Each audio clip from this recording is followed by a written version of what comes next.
सो hello दोस्तों, welcome back to another video. And कल आपका एग्जाम है सॉफ्टवेयर इंजीनियरिंग का। एंड सबसे पहले तो I am really sorry and मैं अभी वीडियो पोस्ट नहीं कर पाया। एंड बहुत जल्दी वीडियो पोस्ट हो जाएगा। एंड सबसे पहले बता दूं कि आपको सॉफ्टवेयर इंजीनियरिंग का एग्जाम है 10 तारीख को एंड आज 9 तारीख है। तो सबसे पहले मैं बता दूं कि यहाँ पे मैं आपको टॉप 20 इंपॉर्टेंट क्वेश्चन जो मैंने आपको प्रोवाइड किए थे मैंने सॉफ्टवेयर इंजीनियरिंग के। सो ये कंप्लीट उसी का वन शॉट होने वाला। अगर तुम इसको कर लेते हो, मेरी बात ध्यान से सुनना, इफ आप कर लेते हो तो 60 आउट ऑफ 70 कोई नहीं रोक रहा, ये मेरी गारंटी है। ठीक है। सो ये इट्स डिपेंड ऑन यू कि आपको करना है नहीं करना है। एंड मैं एक चीज बता दूं, मैंने बहुत पहले आपका इंपॉर्टेंट क्वेश्चन शायद प्रोवाइड कर दिया था, मेरे को मिल नहीं रहा, बट मैंने डाल दिया था। मैं देखने की कोशिश कर रहा हूँ, कंपाइलर ये रहा सॉफ्टवेयर इंजन। सो जाकर प्लीज इसका लिंक भी मैं डिस्क्रिप्शन पे दे दूंगा। अगर इसको नहीं देखना है तो प्लीज ये जो वन शॉट होने वाला है प्लीज इसको पूरा देखिएगा। एंड एक एक क्वेश्चन एक एक सारी चीजें देखेंगे। ठीक है। सबसे पहले बेस्ट ऑफ लक की और एग्जाम्स। एंड यहाँ पे हमने टॉप 20 के इंपॉर्टेंट क्वेश्चन लिए। कितने? टॉप 20 इंपॉर्टेंट क्वेश्चन जो कि हमने आपको प्रोवाइड भी किए थे। एंड अगर टॉप 8 चाहिए तो उसके लिए कमेंट कर देना, वीडियो आ जाएगा। ठीक है। चलो सबसे पहले स्टार्ट करते हैं। ठीक है। तो स्टार्ट करते हैं कि तो आई होप आपको समझ में आ गया। ठीक है। तो क्वेश्चन नंबर 1 है सॉफ्टवेयर प्रोडक्ट और software process and it's characteristic. ठीक है। तो देखो आंसर क्या है हमारा। आंसर समझना, सॉफ्टवेयर इंजीनियरिंग में दो बेसिक टर्म बहुत important. First is software product and second is software process. दोनों के कैरेक्टरिस्टिक समझना जरूरी है क्योंकि इन्हीं के ऊपर या इन्हीं के बेसिस पर पूरा डेवलपमेंट साइकिल चलता है। तो आई थिंक तुमको सॉफ्टवेयर प्रोडक्ट एंड प्रोसेस का मीनिंग समझ में आ गया होगा। एंड ये बहुत ज्यादा इंपॉर्टेंट है इस सब्जेक्ट्स के लिए। सो नाउ स्टार्ट करते हैं कि सॉफ्टवेयर प्रोडक्ट होता क्या है एंड इसकी कैरेक्टरिस्टिक्स। ठीक है। तो सॉफ्टवेयर प्रोडक्ट वो फाइनल डिलीवरी होता है जो डेवलपमेंट प्रोसेस के थ्रू बनता है, चाहे वो जेनरिक प्रोडक्ट हो या कस्टम या जेनरिक प्रोडक्ट हो या कस्टम प्रोडक्ट हो। ठीक है। अब जेनरिक प्रोडक्ट क्या होता है? जो मार्केट में सबके लिए बनता है। एंड जो कस्टम जो होता है जो स्पेसिफिक क्लाइंट्स के लिए बनता है। तो आई थिंक समझ में आ गया होगा कि व्हाट इज सॉफ्टवेयर प्रोडक्ट। तो सॉफ्टवेयर प्रोडक्ट वो प्रोडक्ट होता है जो फाइनल डिलीवरी सॉफ्टवेयर प्रोडक्ट वो फाइनल डिलीवरी होता है जो डेवलपमेंट प्रोसेस के थ्रू बनता है, चाहे वो जेनरिक प्रोडक्ट हो चाहे आपका कस्टम प्रोडक्ट हो। एंड इसमें कुछ पॉइंट्स है। सबसे पहले आता है आपका कैरेक्टरिस्टिक में functionality. So functionality it means product जो होता है वो अपनी रिक्वायरमेंट के अकॉर्डिंग करेक्ट फंक्शन परफॉर्म करता है। ठीक है।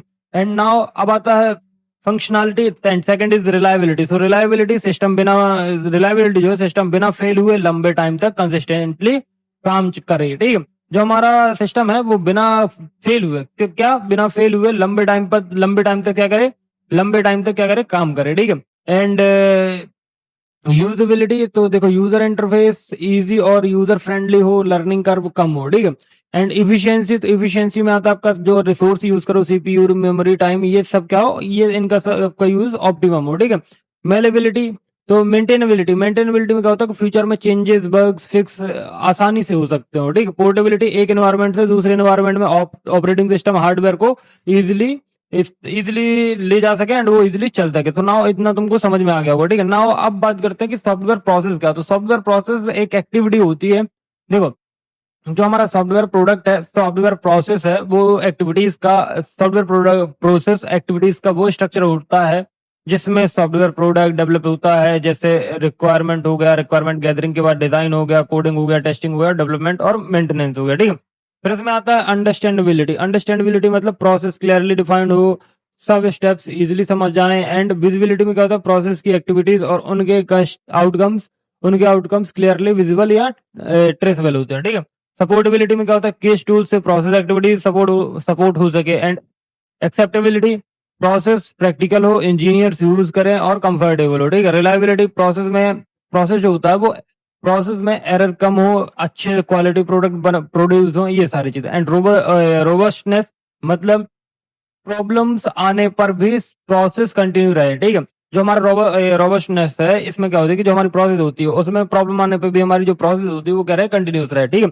अब आता है maintainability. Maintainability it means changing requirement के साथ प्रोसेस इन्वेलप कर सके। ठीक है। रेपिडेटली इट मींस प्रोडक्ट जो है जल्दी डिलीवर हो सके एंड बिना बिना क्वालिटी कॉम्प्रोमाइज के। ठीक है।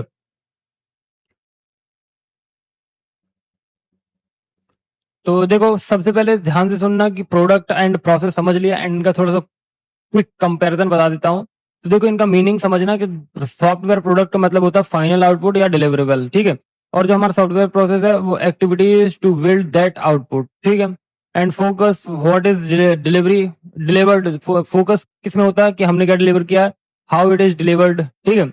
एंड एग्जांपल जैसे an ERP system, mobile app, और इसमें सॉफ्टवेयर प्रोसेस में आगे वाटरफॉल, अजाइल और स्पाइरल मॉडल, ठीक है। Measured by quality attributes and process matrices, ठीक है। तो ये सारी चीजें हैं, ठीक है। अब एक चीज ध्यान से सुनना, तो ये हमारा software process and software process and ये सारी चीजें हो गई। अब नेक्स्ट जो है हमारा वो क्या है कि डिफरेंट प्रोसेस, आपको सब क्वेश्चन नंबर सेकंड हमारा कि different software process models advantage disadvantage के साथ एक्सप्लेन करो, ठीक है। तो देखो जो हमारा सॉफ्टवेयर प्रोसेस है, सॉफ्टवेयर प्रोसेस मॉडल एक एब्स्ट्रैक्ट रिप्रेजेंटेशन होता है जो बताता है कि सॉफ्टवेयर डेवलपमेंट के डिफरेंट फेज किस ऑर्डर में और कैसे ऑर्गेनाइज होंगे। नीचे इंपॉर्टेंट मॉडल्स दिए गए हैं, इनको पढ़ना है। तो देखो सबसे पहला हमारा जो आता है, सबसे पहला आता है वाटरफॉल मॉडल।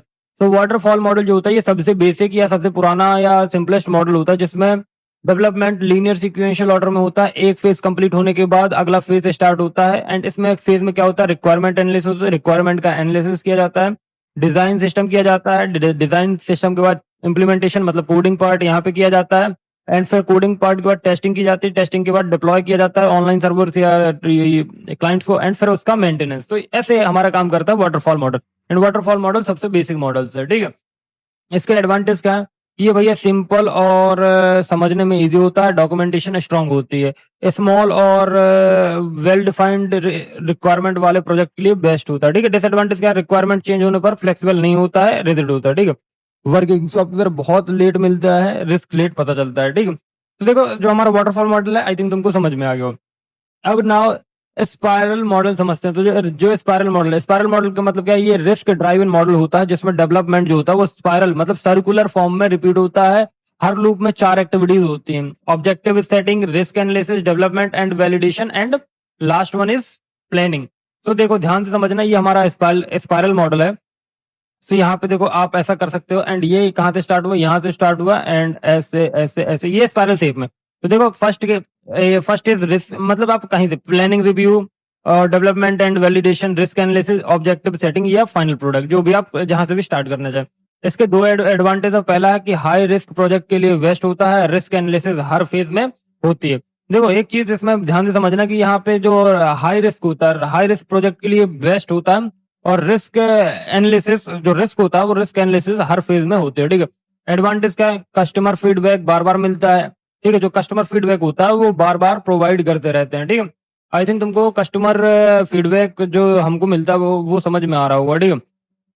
तो नाउ अब देखो डिसएडवांटेज क्या है। डिसएडवांटेज इसमें दो हैं, जो मैंने दो लिख के लाए हैं वो मैं आपको बता दे रहा हूँ, ठीक है। दो डिसएडवांटेज क्या है, तो फर्स्ट वन इज आपका क्या, फर्स्ट वन इज कॉस्ट और टाइम ज्यादा लगता है, रिस्क एनालिसिस एक्सपर्टीज चाहिए होती है। डिसएडवांटेज स्मॉल प्रोजेक्ट के लिए कॉम्प्लेक्स और कॉस्टली होता है, ठीक है। तो ये इसके दो डिसएडवांटेजेस हैं। अब नाउ एक वी मॉडल करके है, तो वी मॉडल मतलब वेरिफिकेशन एंड वैलिडेशन मॉडल भी बोला जाता है। ये वाटरफॉल मॉडल की एक्सटेंशन है, जिसमें हर डेवलपमेंट फेज के साथ क्रॉसपॉन्डिंग टेस्ट फेजेस एसोसिएट होते हैं, इसलिए इसको क्या बोला जाता है, वी शेप बोला जाता है। तो देखो यहाँ पर requirement analysis, system design, architecture design और module design and coding, unit testing, integration testing, system testing and acceptance testing. So ये क्यों बोला जाता है कि लेफ्ट साइड जो होता है वो आपका वेरिफिकेशन होता है, एंड जो राइट साइड होता है वो आपका वैलिडेशन होता है। सो मैं लिख देता हूँ, it's a verification, and it's a validation. तो नाउ आई थिंक समझ में आ गया होगा। एंड रिक्वायरमेंट एनालिसिस, रिक्वायर्ड को एनालिसिस करना, सिस्टम डिजाइन करना, आर्किटेक्चर डिजाइन करना, मॉड्यूल डिजाइन करना, कोडिंग करना, और यूनिट टेस्टिंग, ये हम आगे भी पढ़ेंगे, ठीक है। तो इसके लिए टेंशन मत लेना, ठीक है। तो इसके भी दो एडवांटेज, फर्स्ट है टेस्टिंग अर्लियर स्टार्ट होती है, it means test planning design phase में ही हो जाती है, और जो डिफेक्ट है जल्दी पकड़े जाते हैं, हाई रिलायबिलिटी प्रोजेक्ट के लिए बहुत अच्छा होता है। डिसएडवांटेज का रिजेक्ट होता है, रिक्वायरमेंट चेंजेस हैंडल नहीं कर पाता है। डिसएडवांटेज का वर्किंग प्रोटोटाइप लेट मिलता है, ठीक है। अब आता है आपका इंक्रीमेंटल एंड प्रोटोटाइप मॉडल। सो देखो जो इंक्रीमेंटल एंड प्रोटोटाइप मॉडल है, इसमें क्या, इंक्रीमेंटल मॉडल जो है वो सॉफ्टवेयर को छोटे छोटे इंक्रीमेंट्स बिल्ड्स में क्या करता है, डिलीवर किया जाता है। हर इंक्रीमेंट में नया फीचर्स ऐड होता है। ध्यान रखना एक चीज, ये इंक्रीमेंटल जो मॉडल है, ये जो मॉडल है मतलब बहुत इजी एंड सिंपल है। इसमें क्या होता है, जो सॉफ्टवेयर होता है, सॉफ्टवेयर को छोटे छोटे इंक्रीमेंटल्स पार्ट्स में डिलीवर किया जाता है एंड हर इंक्रीमेंट में नया फीचर ऐड होता है, ठीक है।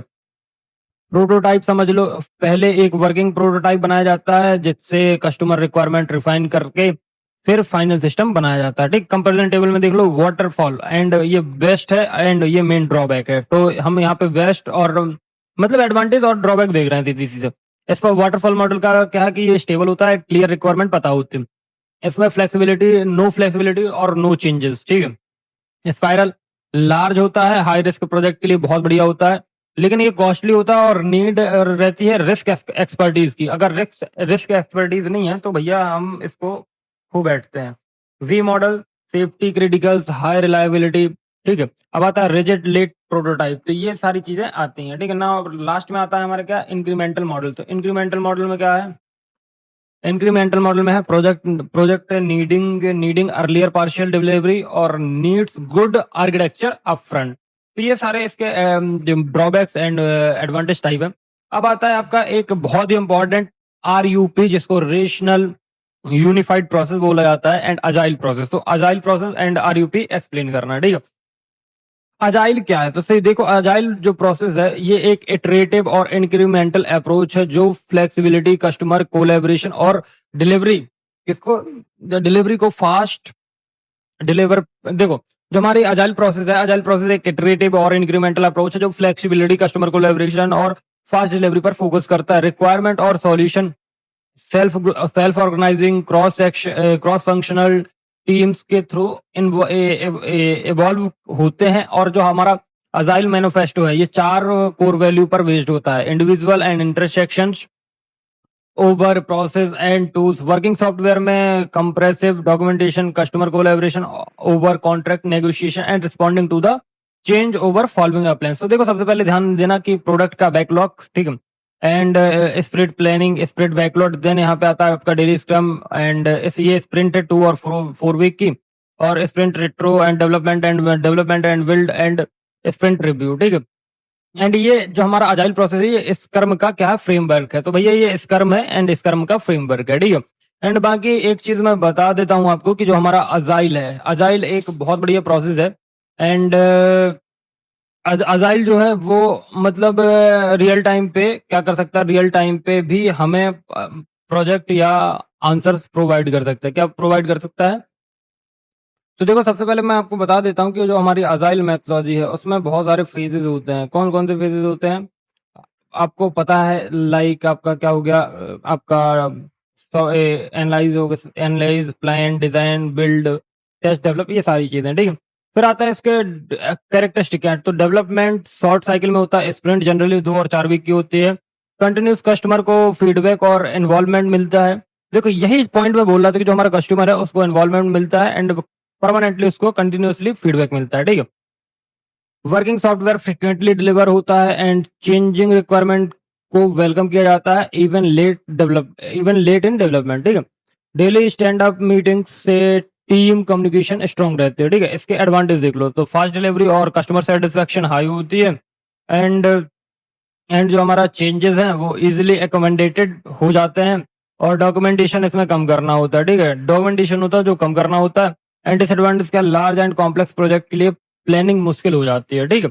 सो अब हम पढ़ेंगे RUP। तो RUP मतलब फुल फॉर्म क्या है, rational unified process. Rational unified process is very very important and also agile process. तो देखो, RUP जो है एक इटरेटिव सॉफ्टवेयर डेवलपमेंट फ्रेमवर्क है जो IBM या रेशनल ने बनाया है। किसने बनाया है, IBM या रेशनल ने बनाया है।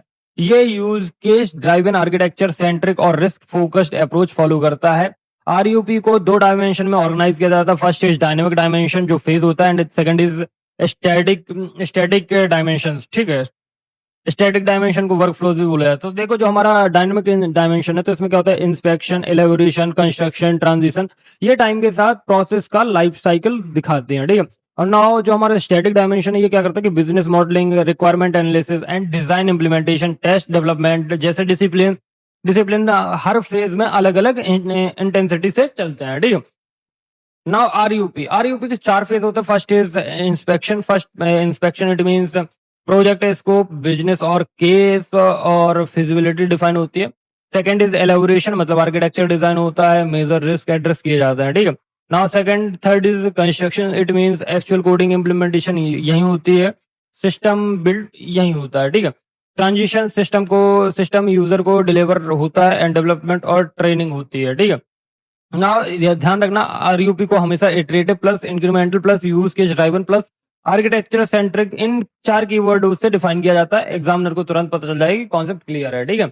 सॉफ्टवेयर प्रोसेस इंप्रूव्ड और सीएमएम एक्सप्लेन करते हो। देखो जो सॉफ्टवेयर प्रोसेस है, सॉफ्टवेयर प्रोसेस इन एसपीआई, तो एसपीआई एक सिस्टमेटिक अप्रोच है जिसमें ऑर्गेनाइजेशन अपने सॉफ्टवेयर डेवलपमेंट प्रोसेस को एनालाइज करके उसमें चेंज करता है एंड ताकि क्वालिटी इंप्रूव हो और कॉस्ट जो है वो कम हो और डिलीवरी टाइम थोड़ा सा फास्ट हो, ठीक है।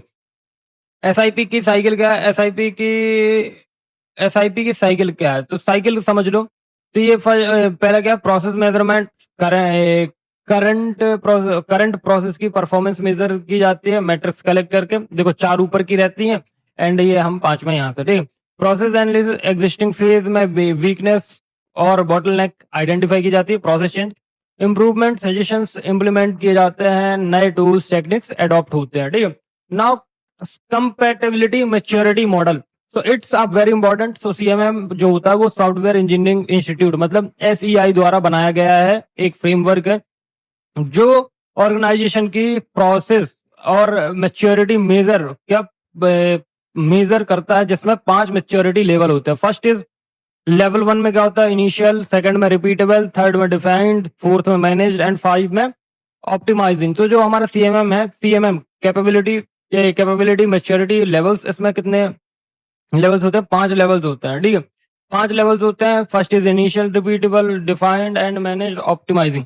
तो ये जो है बहुत ज्यादा इंपॉर्टेंट है एंड इसको आप समझते हैं। तो फर्स्ट है हमारा लेवल 1 मतलब इनिशियल है, प्रोसेस एडहॉक और अनप्रिडिक्टेबल है, ठीक है। सक्सेस डिपेंड करता है कि सक्सेस क्या करती है, डिपेंड करती है इंडिविजुअल एफर्ट्स पर, ठीक है।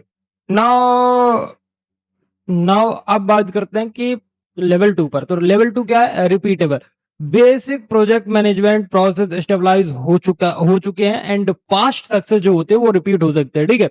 सो देखो एक चीज बता दूं कि आपका जो लेवल है, level 1, level 2, level 3 and level 4 and level 5, ये सब बहुत ज्यादा इंपॉर्टेंट है एंड सो प्लीज इनको ध्यान समझना।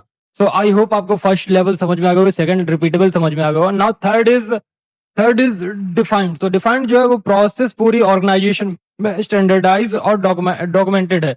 तो जो हमारा प्रोसेस होती है, मतलब जो प्रोसेस होती है वो पूरी ऑर्गेनाइज और स्टैंडर्डाइज में क्या है, एकदम डॉक्यूमेंटेड है, ठीक है। Now fourth is manage. तो देखो जो प्रोसेस और प्रोडक्ट होते हैं, जो प्रोसेस और प्रोडक्ट क्वालिटी क्वांटिटेटिवली मेजर और कंट्रोल की जाती है, ठीक है। Now level 5 optimising, continuous process improvement होती है यूजिंग क्वांटिटेटिव फीडबैक, ठीक है।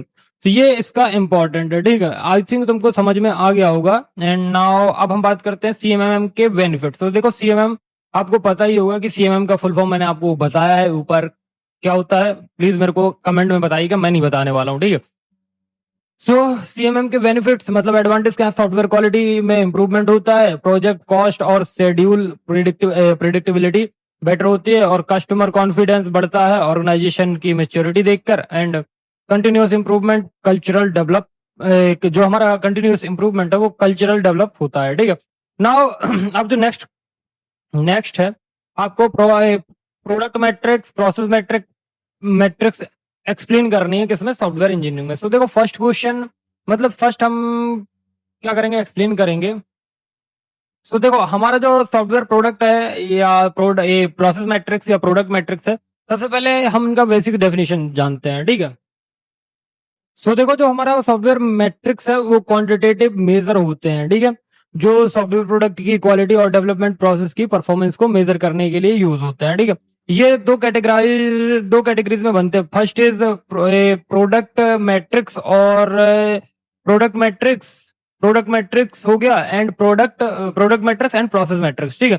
तो सबसे पहले हम प्रोडक्ट मैट्रिक्स देखते हैं। तो प्रोडक्ट मैट्रिक्स क्या होता है? ये जो सॉफ्टवेयर होता है ये सॉफ्टवेयर प्रोडक्ट की साइज, कॉम्प्लेक्सिटी, क्वालिटी और परफॉर्मेंस को मेजर करते हैं, ठीक है।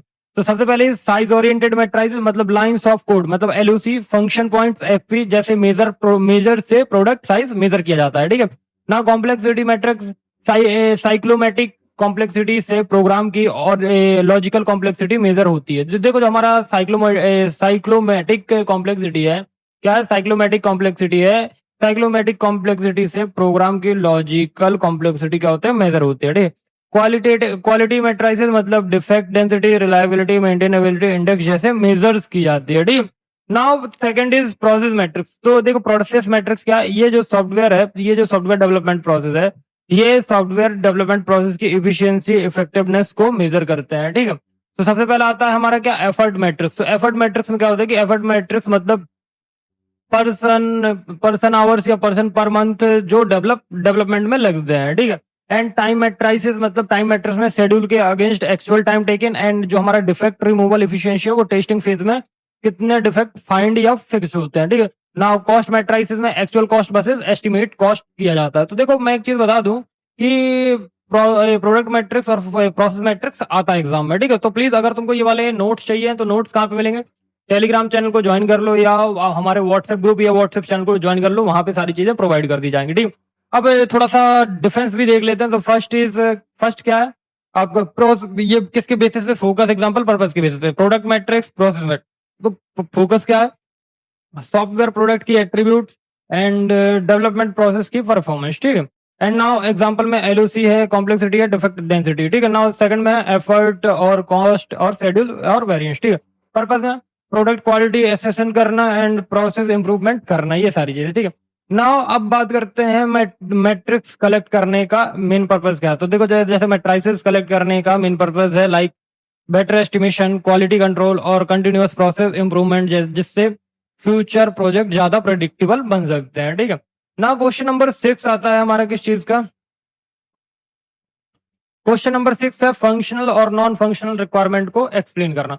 तो फर्स्ट इज सॉफ्टवेयर रिक्वायरमेंट। दो टाइप के होते हैं। देखो जो हमारे सॉफ्टवेयर रिक्वायरमेंट है वो दो टाइप में क्लासिफाई होते हैं। फर्स्ट इज फंक्शनल रिक्वायरमेंट और नॉन फंक्शनल रिक्वायरमेंट। ठीक है।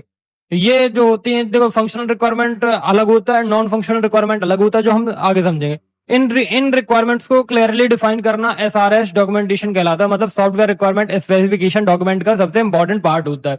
एंड देखो अब हम फंक्शनल रिक्वायरमेंट समझने जा रहे हैं। तो फंक्शनल रिक्वायरमेंट मतलब क्या होता है कि ये जो रिक्वायरमेंट होती है ये बताती हैं कि जो सिस्टम क्या करेगा, यानी सिस्टम का स्पेसिफिक फंक्शन, फीचर्स, बिहेवियर, ये डायरेक्टली सिस्टम के इनपुट, आउटपुट और प्रोसेसिंग से रिलेटेड होती है। जो हमारा देखो जो हमारा फंक्शनल रिक्वायरमेंट है, फंक्शनल रिक्वायरमेंट क्या बताता है?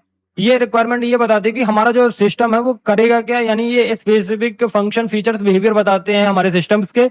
एंड ये डायरेक्टली सिस्टम के इनपुट, आउटपुट और प्रोसेसिंग से रिलेटेड होता है। एंड एग्जांपल क्या है? एग्जांपल है सिस्टम यूजर को लॉग इन क्रेडेंशियली वेरीफाई करेगा एंड एक्सेस देगा। सिस्टम जो होगा ऑर्डर प्लेस होने पर कंफर्मेशन ईमेल भेजेगा। ठीक है। नाउ ये यूज केस यूजर स्टोरीज या फंक्शनल स्पेसिफिकेशन के फॉर्म में लिखी जाती हैं। ठीक है। तो आई थिंक तुमको समझ में आ गया होगा कि इसका मतलब क्या है। And now non functional requirement. तो non functional requirement is all about, ये जो रिक्वायरमेंट है ये बताते हैं कि हमारा जो सिस्टम है कैसे परफॉर्म करे, और जो हमारा रिक्वायरमेंट फंक्शन रिक्वायरमेंट था वो बताती है कि हमारा सिस्टम करेगा क्या। एंड नॉन फंक्शनल जो होता है वो बताता है कि सिस्टम कैसे परफॉर्म करेगा, यानी क्वालिटी एट्रीब्यूट जैसे परफॉर्मेंस हो गया, सिक्योरिटी हो गया, यूजेबिलिटी हो गया, इन्हीं क्वालिटी एट्रीब्यूट भी कहा जाता है। तो अब देखो इसमें यहाँ पे कुछ नॉन फंक्शनल रिक्वायरमेंट है, जैसे आपका परफॉर्मेंस हो गया, सिस्टम कितनी फास्ट रिस्पॉन्स दे रहा है, response time, throughput and reliability, system कितनी कंसिस्टेंटली बिना फेल हुए काम कर सकता है, सिक्योरिटी, अनऑथराइज्ड एक्सेस से डेटा प्रोटेक्ट होना, एंड यूजेबिलिटी, सिस्टम कितना यूजर फ्रेंडली है, स्केलेबिलिटी, सिस्टम लोड बढ़ने पर कितना स्केल कर सकता है, एंड पोर्टेबिलिटी, डिफरेंट प्लेटफॉर्म पर सिस्टम चल सके। ठीक है। तो portability, scalability, usability, security and reliability and performance, ये आपकी क्या नॉन फंक्शनल रिक्वायरमेंट है। तो अब इसका कंपैरिजन टेबल देख लेते हैं। तो यहाँ पे हमारा फंक्शन रिक्वायरमेंट है, नॉन फंक्शन रिक्वायरमेंट। तो देखो define what system should do, and non functional में how system should perform, system कैसे परफॉर्मेंस करेगा एंड सिस्टम को क्या करना है। Example log in, search, payment, features, इसमें क्या आएगा? Speed, security, availability. टेस्टिंग में इजिली टेस्टेबल है, पास और fail, measure against standard benchmark. ठीक है। नाउ अब बेसिस देखते हैं, documented in use case, functional space and non functional requirement, SRS, quality attribute sections पे। ठीक है। तो ये आपका क्या है? ये आपका software requirement, non functional and functional requirement यहाँ पे खत्म होता है।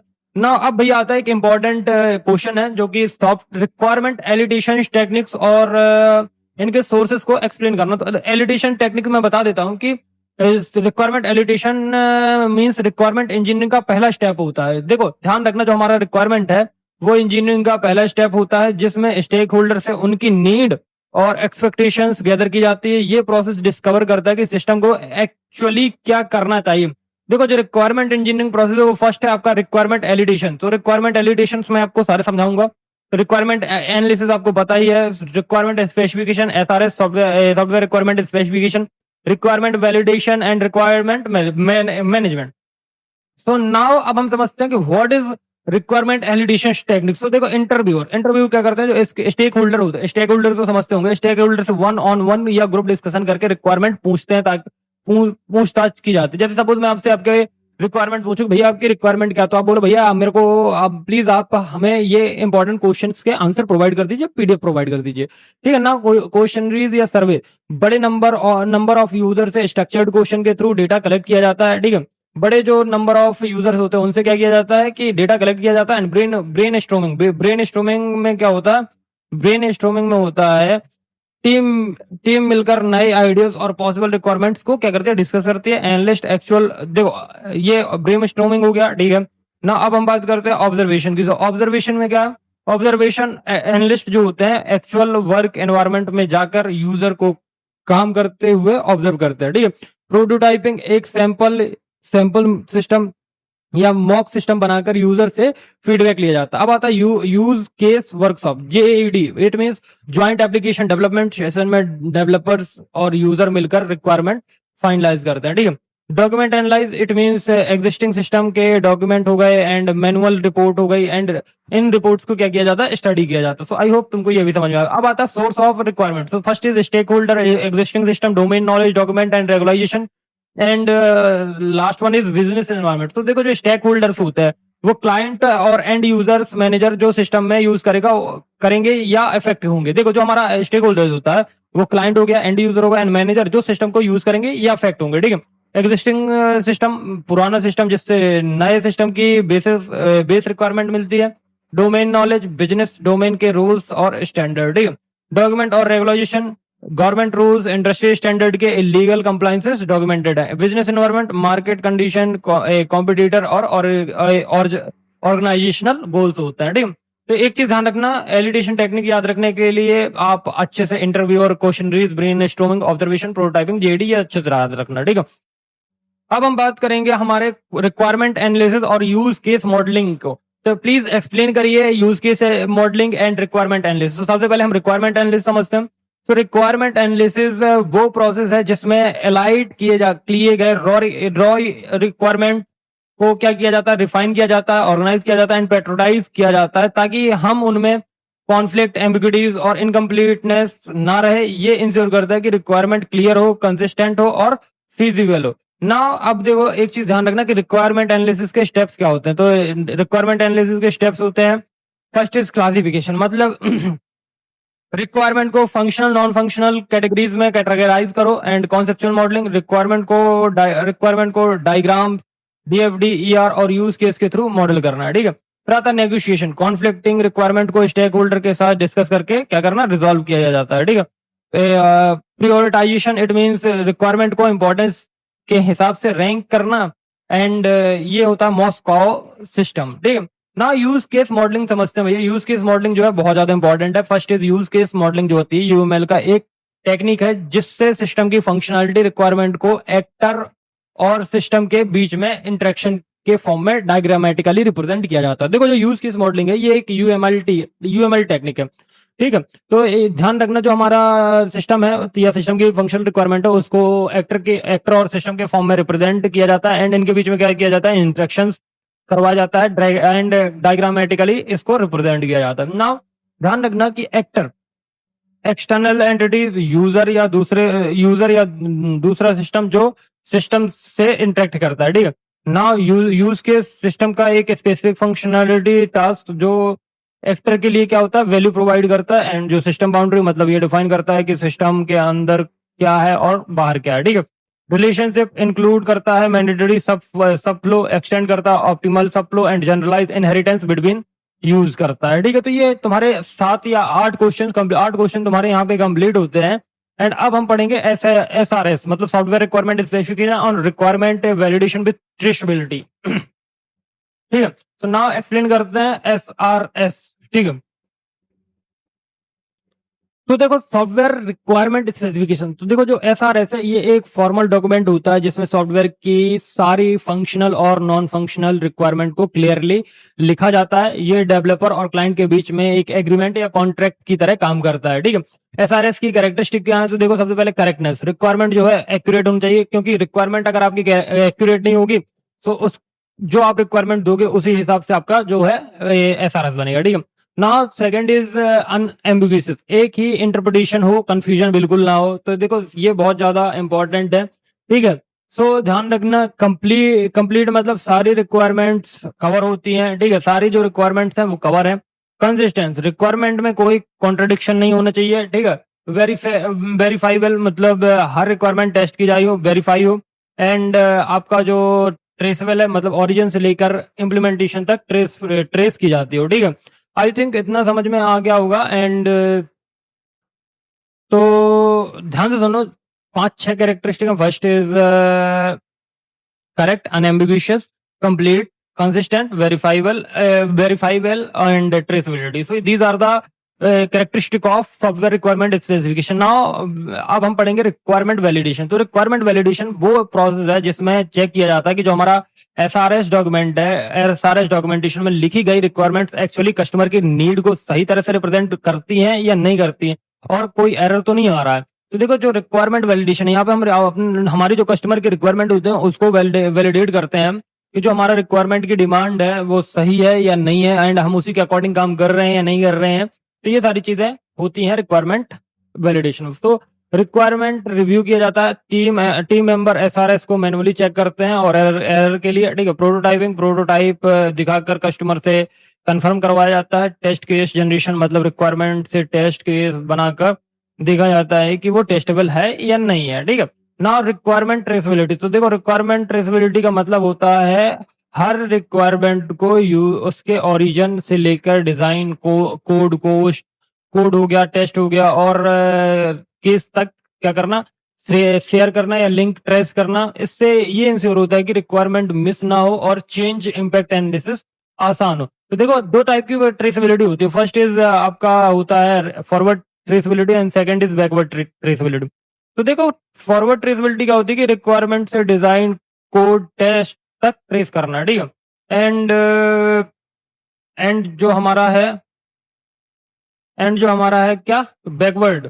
तो बैकवर्ड ट्रेसेबिलिटी मतलब डिजाइन कोड से वापस ओरिजिनली रिक्वायरमेंट तक ट्रेस करना। ठीक है, तो ये सारी चीजें होती हैं। ठीक है, नाउ अब आप एक चीज ध्यान से देखना कि जो फॉरवर्ड और ट्रेसेबिलिटी है इसमें थोड़ा सा डिफरेंस है। देखो फॉरवर्ड में क्या करते हैं, रिक्वायरमेंट से डिजाइन कोड और टेस्ट तक ट्रेस करते हैं। फिर इसके बाद बैकवर्ड में क्या करते हैं, डिजाइन हो गया कोड से वापस ओरिजिनल रिक्वायरमेंट तक ट्रेस करते हैं। ठीक है, रिक्वायरमेंट ट्रेसेबिलिटी मैट्रिक्स RTM एक टेबल होती है जिसमें रिक्वायरमेंट आईडी को क्रॉसपॉन्डिंग डिजाइन एलिमेंट और टेस्ट केस से मैप किया जाता है। इससे कवरेज वेरीफाई होते हैं।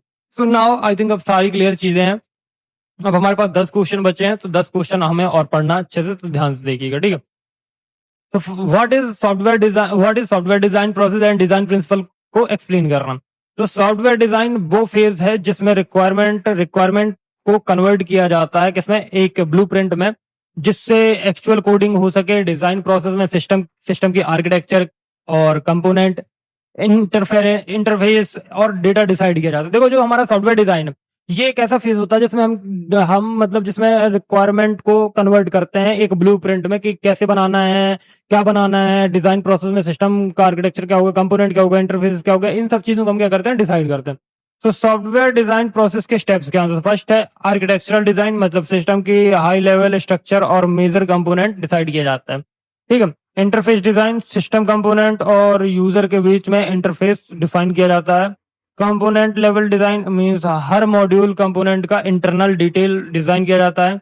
And data design it means data structure और डेटाबेस स्कीम डिजाइन की जाती है। ठीक है, तो एक चीज ध्यान रखना, जो हमारा डेटा डेटा डिजाइन है, वो डेटा स्ट्रक्चर और डेटाबेस स्कीम डिजाइन किया जाता है, स्कीमा डिजाइन किया जाता है, ठीक है। नाउ डिजाइन प्रिंसिपल समझ लो। एब्स्ट्रैक्शन, तो एब्स्ट्रैक्शन मतलब क्या होता है कि कॉम्प्लेक्स सिस्टम के नेसेसरी अननेसेसरी डिटेल्स को हाइड करके एक एसेंशियल फीचर दिखाना, ठीक है। सो मॉड्यूलरिटी जो होता है, सिस्टम को छोटे इंडिपेंडेंट मॉड्यूल्स में डिवाइड करना। कोहेशन, इट मींस एक मॉड्यूल के अंदर एक एलिमेंट स्ट्रांगली रिलेटेड होना चाहिए, like high cohesion desirable. Coupling, different module के बीच डिपेंडेंसीज कम होनी चाहिए, लो कपलिंग डिजायरेबल होती है। रिफाइनमेंट, टॉप डाउन अप्रोच में हाई लेवल डिजाइन को स्टेप बाय स्टेप डिटेल में रिफाइन करना, ठीक है। Information holding, it means module के इंटरनल इंप्लीमेंटेशन डिजाइन को लेकर बाहर से हाइड करना, ठीक है। अच्छा डिजाइन का गोल होता है हाई कोहेजन, लो कपलिंग, जिससे इससे क्या होता है कि सिस्टम में मेंटेनेबिलिटी, रियूजेबल और स्केलेबल बनता है, ठीक है। नाउ अब हमें पढ़ना है नेक्स्ट क्वेश्चन, जो कि हमारा क्वेश्चन नंबर 11 है, जो कि है सॉफ्टवेयर मॉडलिंग और यूएमएल डायग्राम्स को एक्सप्लेन करना।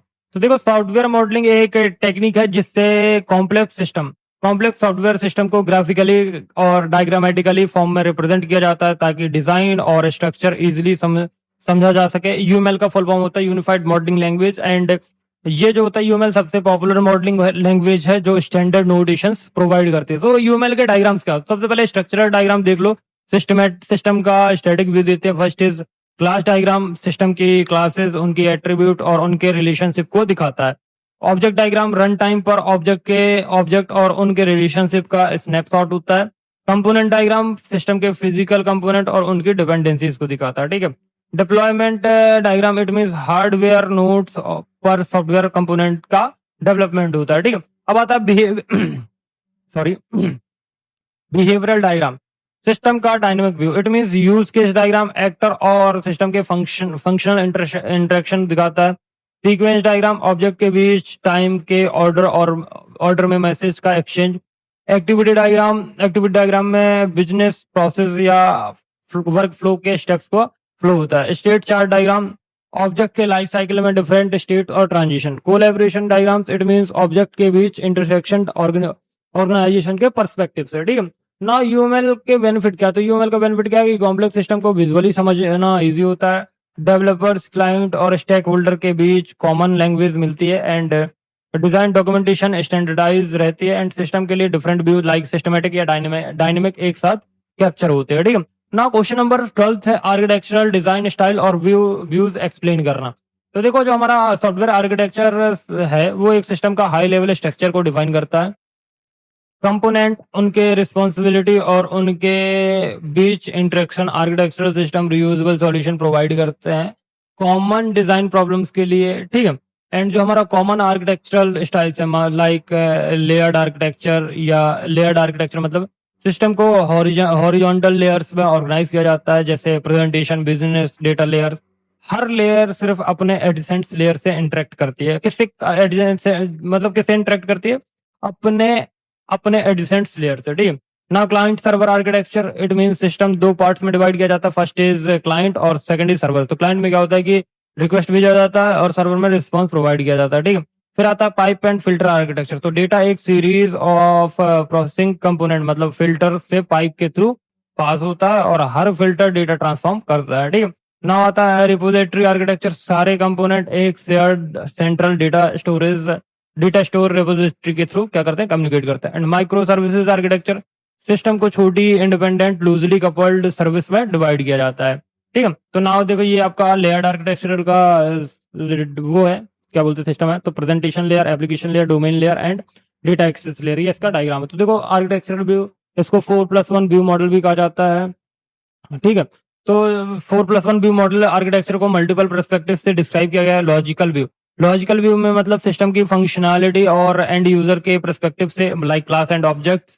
प्रोसेस व्यू, सिस्टम के रन टाइम, डायनेमिक बिहेवियर और कॉन्करेंसी और कम्युनिकेशन, ठीक है ना। Development view, it means development view में क्या होता है कि development view it means software का static organisation, modules, layer and libraries, it means developer and perspective, ठीक है। फिजिकल व्यू, सॉफ्टवेयर को हार्डवेयर पर मैप करना एंड डिप्लॉयमेंट टोपोलॉजीज, ठीक है ना। सिनेरियोज, फर्स्ट यूज केस जो बाकी 4 व्यूज को वैलिडेट और इलस्ट्रेट करते हैं, ठीक है ना क्वेश्चन नंबर थर्ड आता है, क्वेश्चन नंबर 13 आता है, यूजर इंटरफेस डिजाइन और कंपोनेंट बेस्ड डिजाइन एक्सप्लेन कीजिए।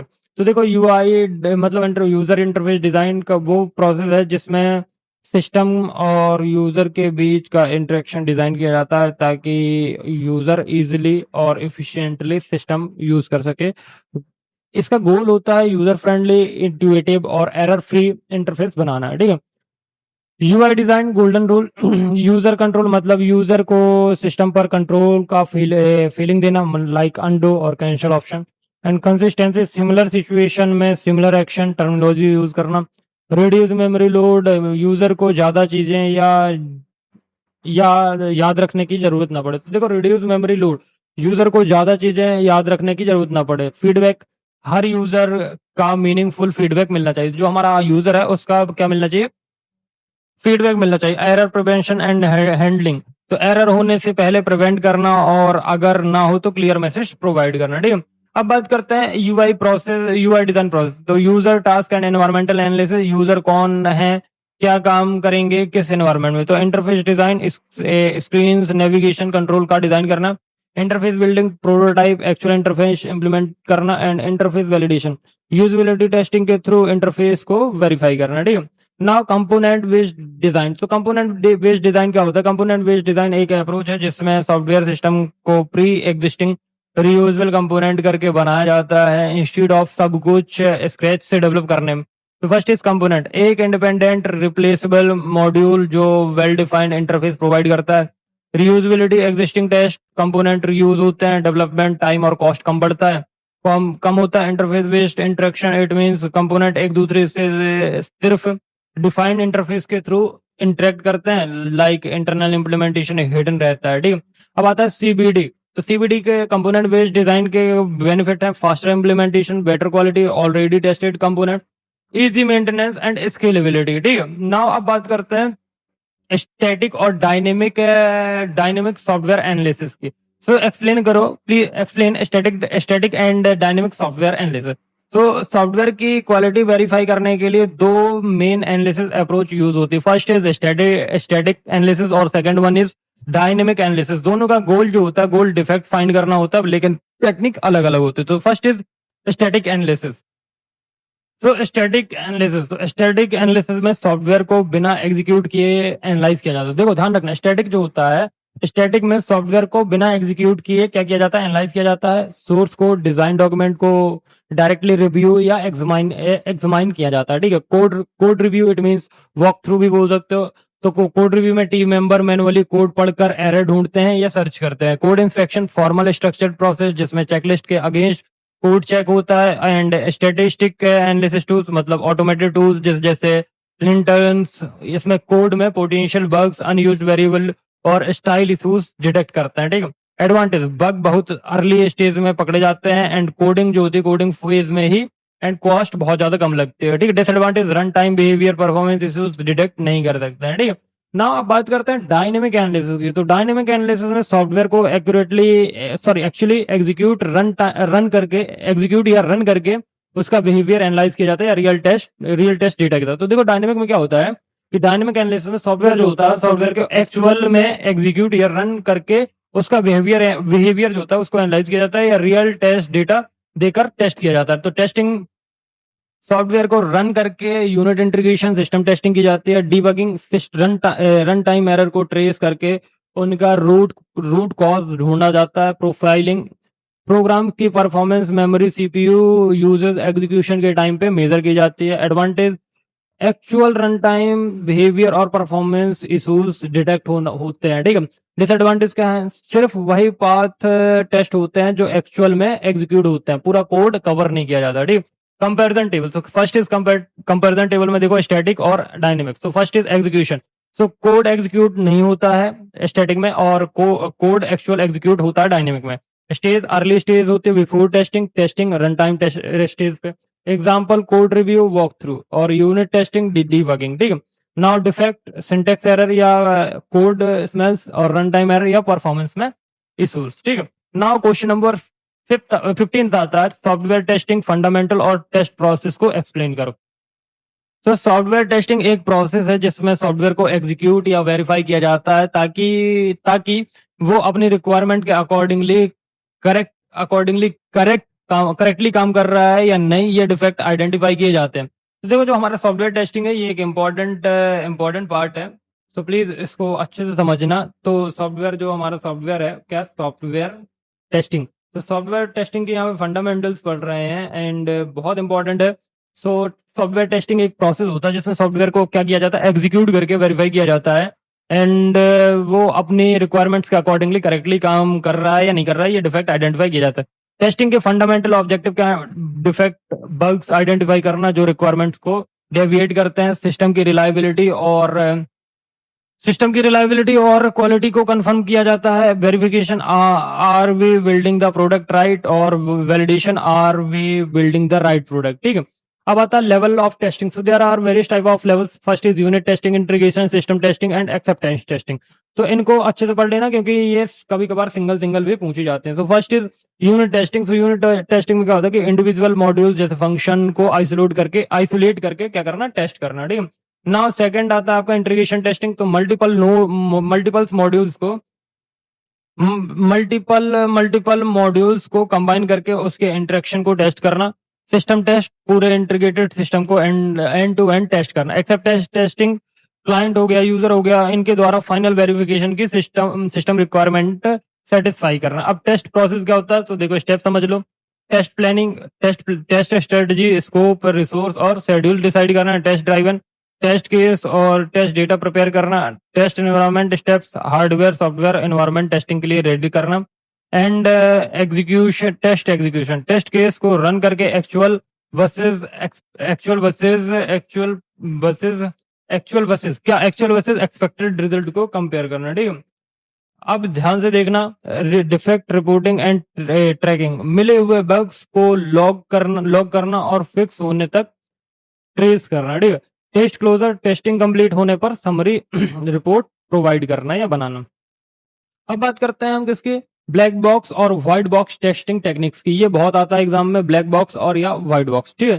तो नाउ सबसे पहले हम क्या पढ़ेंगे, ब्लैक बॉक्स। देखो, टेस्टिंग जो होती है, टेस्टिंग टेक्निक्स मेनली दो कैटेगरीज में डिवाइड होती हैं बेस्ड ऑन की टेस्टर को सिस्टम की इंटरनल वर्किंग के बारे में जानना है या में नॉलेज है या नहीं है। तो देखो, black box versus white box. तो black box testing and white box testing, तो इसको जानते। तो देखो, ब्लैक बॉक्स टेस्टिंग क्या होता है, इसमें जो टेस्टर होता है, टेस्टर को सिस्टम की इंटरनल कोड के बारे में कोई नॉलेज नहीं होती। ध्यान रखना, जो हमारा ब्लैक बॉक्स टेस्ट होता है, इसमें जो हमारा टेस्टर होता है, मतलब जो टेस्टिंग करता है, उसको सिस्टम के इंटरनल स्ट्रक्चर या कोड के बारे में कोई नॉलेज नहीं होता। टेस्टिंग सिर्फ इनपुट, एक्सपेक्टेड आउटपुट के बेसिस पर की जाती है। फंक्शनैलिटी टेस्ट की जाती है। कौन कौन सी, equivalence partitioning, it means input data को वैलिड इनवैलिड क्लास में डिवाइड करके एक रिप्रेजेंट वैल्यू प्रोवाइड करना या टेस्ट करना। Boundary value analysis, BVA, input range की बाउंड्री वैल्यू मतलब min max just above below पर टेस्ट करना क्योंकि एरर्स ज्यादातर बाउंड्रीज पर ही होते हैं। Decision table testing, different input combination और उनके क्रॉसपॉन्डिंग एक्शन को टेबल में रिप्रेजेंट करके टेस्ट करना। ठीक है। स्टेट ट्रांजिशन टेस्टिंग, सिस्टम के डिफरेंट स्टेट्स और उनके बीच ट्रांजिशन टेस्ट करना। ठीक है। व्हाइट बॉक्स टेस्टिंग, इसमें टेस्टर को इंटरनल कोड लॉजिक की कंप्लीट नॉलेज होती है। इसमें देखो, जो हमारा टेस्टर होता है व्हाइट बॉक्स में क्या करता है कि उसको जो हमारा इंटरनल कोड है उसकी पूरी नॉलेज है, बट ब्लैक बॉक्स में कोई नॉलेज नहीं होती है। तो ये डिफरेंस याद रखना। Testing internal structure, code path और लॉजिक को कवर करने के लिए की जाती है। स्टेटमेंट कवरेज, इंश्योर करना कि प्रोग्राम्स की हर स्टेटमेंट कम से कम एक बार एग्जीक्यूट हो। ठीक है। Branch decision coverage, her decision if और एल्स के ट्रू और फॉल्स दोनों ब्रांच टेस्ट होते हैं। ठीक है। पाथ कवरेज, प्रोग्राम के सारे पॉसिबल और एग्जीक्यूशन पाथ टेस्ट किए जाते हैं। कंडीशन, हर ब्लूम सब एक्सप्रेशन ट्रू और फॉल्स दोनों इवेल्युएट किए जाते हैं। ठीक है। ना कंपैरिजन टेबल, फर्स्ट है नॉलेज रिक्वायर्ड, ये ब्लैक बॉक्स एंड ये व्हाइट बॉक्स। तो नॉलेज देख लो। तो नॉलेज रिक्वायर्ड, इंटरनल स्ट्रक्चर की नॉलेज नहीं चाहिए। इंटरनल कोड की लॉजिक जरूरी होती है। ठीक है।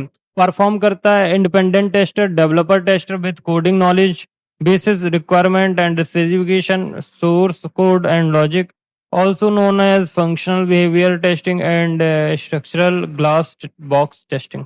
Now लास्ट है 17 नंबर का इंटीग्रेशन टेस्टिंग, सिस्टम टेस्टिंग और टेस्ट मैट्रिसेस को एक्सप्लेन करना। तो इंटीग्रेशन टेस्टिंग देखते हैं। तो इंटीग्रेशन टेस्टिंग में इंडिविजुअली टेस्ट मॉड्यूल्स को कंबाइन करके टेस्ट किया जाता है ताकि उनके बीच में इंटरफेस और इंटरेक्शन सही से काम कर रहा है या नहीं, ये वेरीफाई किया जाता है। इंटीग्रेशन टेस्टिंग की अप्रोच क्या होती है? Big bang approach. It mean सारे मॉड्यूल्स जो होते हैं एक साथ इंटीग्रेट करके एक बार में ही टेस्ट किए जाते हैं, तो ये इसको बोला जाता है big bang approach.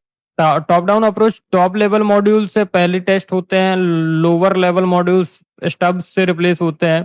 Bottom approach, lower level modules पहले टेस्ट होते हैं, फिर अपर लेवल मॉड्यूल्स ड्राइव से सिमुलेट होते हैं। सैंडविच या hybrid approach, approach top down और बॉटम अप दोनों का कॉम्बिनेशन होता है। Now system testing.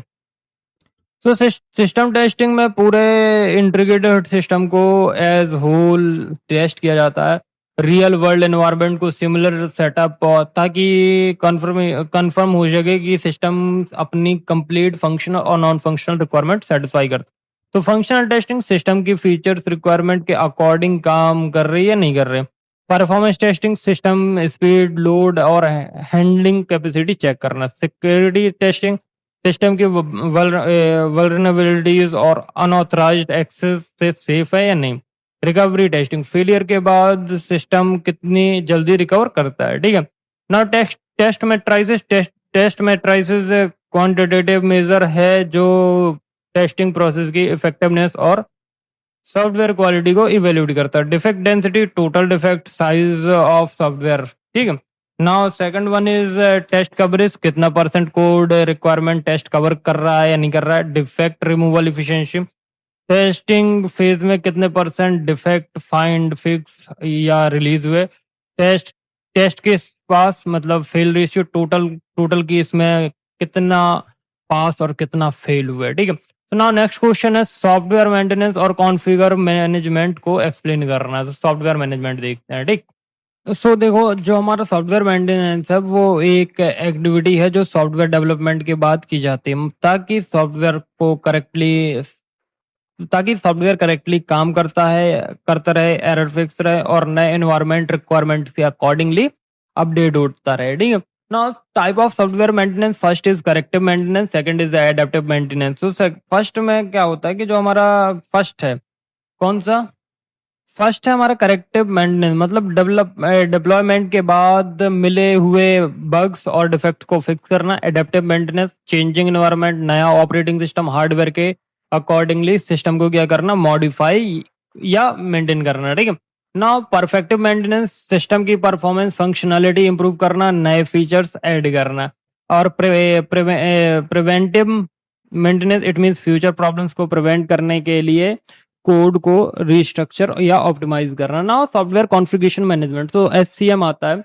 तो एससीएम जो होता है ये एक प्रोसेस है जिससे सॉफ्टवेयर डेवलपमेंट के दौरान होने वाले चेंजेस को सिस्टमेटिकली कंट्रोल, ट्रैक और मैनेज किया जाता है ताकि कंसिस्टेंसी क्या हो सके, मेंटेन हो रहे। ठीक है। SCM activities, configuration identification, it means software के कंपोनेंट, सोर्स कोड, डॉक्यूमेंट्स को यूनिक आइडेंटिफाई देना जिन्हें ट्रैक करना इजीली हो। ठीक है। वर्जन कंट्रोल, सॉफ्टवेयर को डिफरेंट वर्जन जैसे रिवीजन्स को सिस्टमेटिकली मैनेज करना, जैसे गिट हो गया। चेंज कंट्रोल, किसी भी चेंजेस रिक्वेस्ट को फॉर्मली रिव्यू, अप्रूव या इम्प्लीमेंट करना। ठीक है। नाउ एक चीज ध्यान रखना कि जो हमारा कॉन्फ़िगरेशन ऑडिटिंग है, इसमें क्या होता है कि वेरीफाई करते हैं कि चेंजेस जो है करेक्टली इंप्लीमेंट हो रहे हैं या नहीं हो रहे हैं और स्टैंडर्ड्स फॉलो कर रहे हैं या नहीं कर रहे हैं। ठीक है। फिर आता है status accounting, it means configuration items की करंट स्टेटस का रिकॉर्ड याद रखना और रिपोर्ट करना। एससीएम के बेनिफिट्स क्या है? टीम कोलैबोरेशन बेटर होती है, चेंजेस ट्रेसेबल रहते हैं और एक्सीडेंटली ओवरराइड और कॉन्फ्लिक्ट अवॉइड किए जाते हैं। ठीक है। Now software project planning, estimation और शेड्यूलिंग एक्सप्लेन करना। तो देखो, सॉफ्टवेयर प्रोजेक्ट प्लानिंग वो एक्टिविटी होती है जो प्रोजेक्ट स्टार्ट होने से पहले की जाती है, जिसमें स्कोप, रिसोर्स और कॉस्ट, टाइम और रिस्क को डिफाइन किया जाता है ताकि जो प्रोजेक्ट है वो सक्सेसफुली कंप्लीट किया जा सके। तो प्रोजेक्ट प्लानिंग के कंपोनेंट क्या होते हैं? Scope definition, resource planning and risk planning. तो देखो, स्कोप डेफिनेशन, प्रोजेक्ट की बाउंड्रीज और डिलीवरेबल डिफाइन किए जाते हैं। डिलीवरेबल्स जो वो होती हैं उनको डिफाइन किया जाता है। रिसोर्स प्लानिंग, कितने पीपल्स, टूल्स और हार्डवेयर चाहिए होते हैं, ये डिसाइड करना। रिस्क प्लानिंग, पॉसिबल रिस्क को आइडेंटिफाई करके उनकी mitigation strategies banana. And now software cost estimation. तो सॉफ्टवेयर जो कॉस्ट एस्टिमेशन है या एफर्ट एस्टिमेशन है, तो सॉफ्टवेयर कॉस्ट जो है, तो ध्यान से सुनना कि जो जो एस्टिमेशन का गोल होता है, क्या होता है एस्टिमेशन का गोल होता है, प्रोजेक्ट के लिए रिक्वायर्ड एफर्ट्स, टाइम और कॉस्ट को प्रिडिक्ट करना।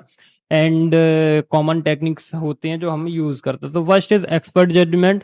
एक्सपीरियंस्ड प्रोफेशनल अपने पास्ट एक्सपीरियंस से एस्टिमेट होते हैं। एंड एल्गोरिथमिक कोकोमो मॉडल तो सबको पता होगा, ये मैथमेटिकली फार्मूला मतलब कॉन्स्ट्रक्टिव कॉस्ट मॉडल से लॉग के बेसिस पर इफेक्ट या एफर्ट पर कॉस्ट कैलकुलेट करता है। ठीक है। Function joint analysis, it mean system की फंक्शनलिटी इनपुट आउटपुट फाइल्स के बेसिस पर साइज एस्टिमेट करता है। And analogy based estimation, it mean similar past project से कंपैरिजन करके एस्टिमेट किया जाता है। ठीक है ना। अब आता है हमारा project scheduling. So project scheduling is also important. So scheduling में प्रोजेक्ट की एक्टिविटीज को टाइम के साथ सीक्वेंस में अरेंज किया जाता है ताकि पता चले कौन सी एक्टिविटी कब स्टार्ट होनी है। ना work breakdown structure, WBS मतलब प्रोजेक्ट को छोटे मैनेजेबल टास्क में तोड़ना होता है।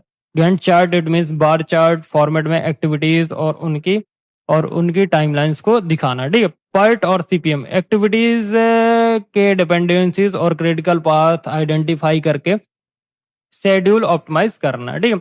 नाउ अब आता है आपका अच्छी प्लानिंग, एस्टिमेशन और शेड्यूलिंग से प्रोजेक्ट का जो कॉस्ट होता है वो ओवररन और डिले रिस्क कम होता है।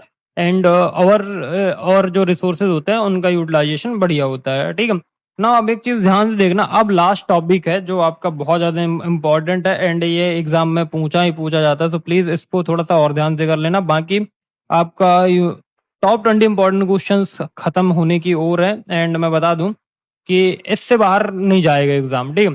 Software risk management and software quality assurance explain करना है। सो first is software risk management. तो रिस्क तो समझते होगे ना कि रिस्क मैनेजमेंट एक प्रोसेस है जिसमें प्रोजेक्ट के पोटेंशियल रिस्क को क्या करते हैं, आइडेंटिफाई करते हैं, एनालाइज करते हैं। एनालाइज करने के बाद एनालाइज करते हैं ताकि उनका जो नेगेटिव इम्पैक्ट है प्रोजेक्ट की सक्सेस पर वो कम हो सके। ठीक है ना। रिस्क मैनेजमेंट के स्टेप क्या होता है, risk identification, risk analysis, risk prioritization, risk planning मतलब mitigation and risk monitoring. So these are 5 steps. तो प्लीज इनको अच्छे से करना। तो पहला है वो क्या है, पहला जो है वो है रिस्क आइडेंटिफिकेशन। तो रिस्क को आइडेंटिफाई करना मतलब पॉसिबल रिस्क, जैसे आपका टेक्निकल शेड्यूल्स, कॉस्ट रिड्यूस, इनसे रिलेटेड एक लिस्ट बनाना। ठीक है। तो सबसे पहले बात करते हैं रिस्क को आइडेंटिफाई करना है। तो रिस्क को आइडेंटिफाई करते हैं एंड अब बात करते हैं रिस्क एनालिसिस, हर रिस्क की प्रोबेबिलिटी और इम्पैक्ट एक्सेस करना। ठीक है। एंड नाउ नाउ जो आपका नेक्स्ट क्या है, रिस्क प्रायोरिटाइजेशन। रिस्क को उनकी सेवरेबिलिटी के बेस पे रैंक करना मतलब हाई, लो या मीडियम। ठीक है। रिस्क प्लानिंग, हर रिस्क के लिए कंसिस्टेंसी मिटिगेशन या प्लानिंग करना। रिस्क मॉनिटरिंग, प्रोजेक्ट के दौरान कंटिन्यूसली रिस्क क्या करना, ट्रेस करना। ठीक है। ठीक है। आई थिंक आपको समझ में आ गया होगा कि रिस्क मैनेजमेंट के जो स्टेप्स हैं वो 5 होते हैं, रिस्क आइडेंटिफिकेशन, एनालिसिस, प्रायोरिटाइजेशन और प्लानिंग एंड मॉनिटरिंग। तो कॉमन टाइप ऑफ रिस्क, तो फर्स्ट इज प्रोजेक्ट रिस्क मतलब बजट, शेड्यूल्स, रिसोर्स से related risk. And technical risk मतलब डिजाइन हो गया, इम्प्लीमेंटेशन हो गया या टेक्नोलॉजी से related risk. And business risk, market और ऑर्गेनाइजेशनली या कस्टमर एक्सेप्टेंस से रिलेटेड रिस्क। तो आई थिंक तुमको समझ में आ गया होगा। अब नाउ बात करते हैं क्वालिटी एश्योरेंस मतलब सॉफ्टवेयर क्वालिटी एश्योरेंस। ठीक है। एंड एक चीज ध्यान से सुनिएगा कि जो हमारा SQA होता है ये एक प्लान्ड या सिस्टमेटिक सेट ऑफ एक्टिविटीज है जो इंश्योर करती है कि सॉफ्टवेयर डेवलपमेंट प्रोसेस और प्रोडक्ट दोनों जो हैं वो डिफाइंड क्वालिटी स्टैंडर्ड्स फॉलो कर रहे हैं या नहीं कर रहे हैं। तो सबसे पहले एक चीज ध्यान रखिएगा जो कि हमारा क्या है कि SQA की एक्टिविटीज, सेटिंग द स्टैंडर्ड मतलब क्वालिटी स्टैंडर्ड्स और गाइडलाइन डिफाइन कर रहे हैं जैसे ISO और IEEE। Reviews and audits, process और प्रोडक्ट को स्टैंडर्ड्स के अगेंस्ट पीरियोडिकली रिव्यू करना। एंड नाउ जो हमारा नेक्स्ट है, नेक्स्ट क्या है, नेक्स्ट हमारा टेस्टिंग, डिफेक्ट फाइंड करने के लिए सिस्टमेटिक टेस्टिंग करना, प्रोसेस मॉनिटरिंग, डेवलपमेंट प्रोसेस के एडहेरेंस चेक करना और डिफाइंड प्रोसीजर। ठीक है ना, एक चीज ध्यान रखिएगा कि जो हमारा डॉक्यूमेंटेशन है, क्वालिटी रिकॉर्ड्स और रिपोर्ट मेंटेन ऐसा एसईओ का मेन गोल होता है डिफेक्ट को अर्ली स्टेज में प्रिवेंट करना, ना कि सिर्फ डिफेक्ट डिटेक्ट करना, जिससे ओवरऑल प्रोडक्ट की जो क्वालिटी है वो सेफ रहे और रिवर्क कॉस्ट कंप्लीट करता रहे। तो all the best for RGB 4 semester examination. And जो आपका इंजीनियरिंग बॉयज की तरफ से बहुत ज़्यादा हेल्पफुल रहा होगा ये वीडियो।